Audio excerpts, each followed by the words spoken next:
So, sir, hindi ko po alam mag-screen record kasi po I'm not used to this.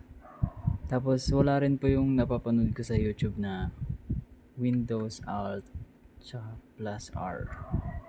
Wala pong lumalabas. Wala po atang screen record tong PC. Kasi po luma na rin po kasi. Sobrang luma na po.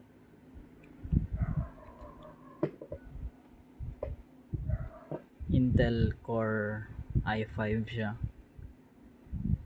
Pero sobrang hina. So, papakita ko lang po kung paano ko ginawa. Sinave ko na po siya sa documents, sa files. Ito po siya. Diyan na rin po ako nag-edit. Diyan ko na po tinype kasi po ayaw pong gumana kanina nung tinatype ko. May video po ako kaso ayaw pong mag-open. Hindi daw po supported. And ito po yun lahat.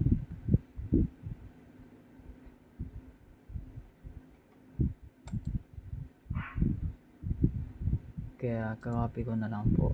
And hindi ko rin po kasi alam kung paano i-run kanina. May pipindutin lang po pala yung F5. Na-pause ko na po yung video kaya nag-cut. So, gawin na po natin. Okay, F5. Then search. F1. Ayun, gumagana na siya.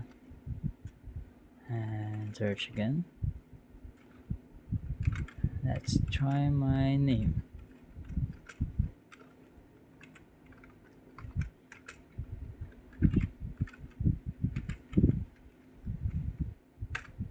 Ayun, gumagana naman po. Let's try again. RAM. And yan. Is an electronic device. Try natin ng hard disk.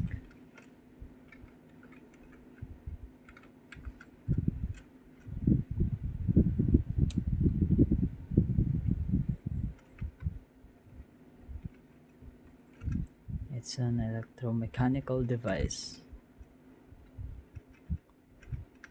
So, isa ba? Hacker.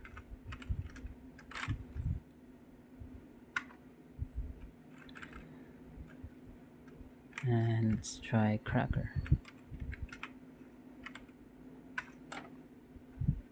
Yun, gumagana naman po.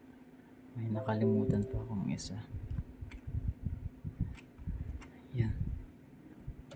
Para ganda ang mag-run. F5 ulit. Ayun, meron na siyang ganun. So let's try engineering.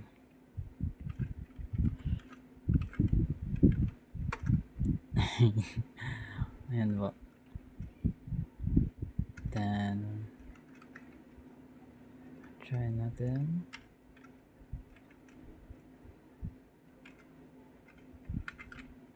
girlfriend ko. Yun, kumagana po. And thank you for watching. Sir, pasensya na po kung ito yung sa akin. Ayaw po kasi mag-run kanina. And hindi ko na po alam kung paano mag-record ng screen. Kasi po, first time ko magko-computer. Pasensya na po. Thank you for watching. Goodbye po.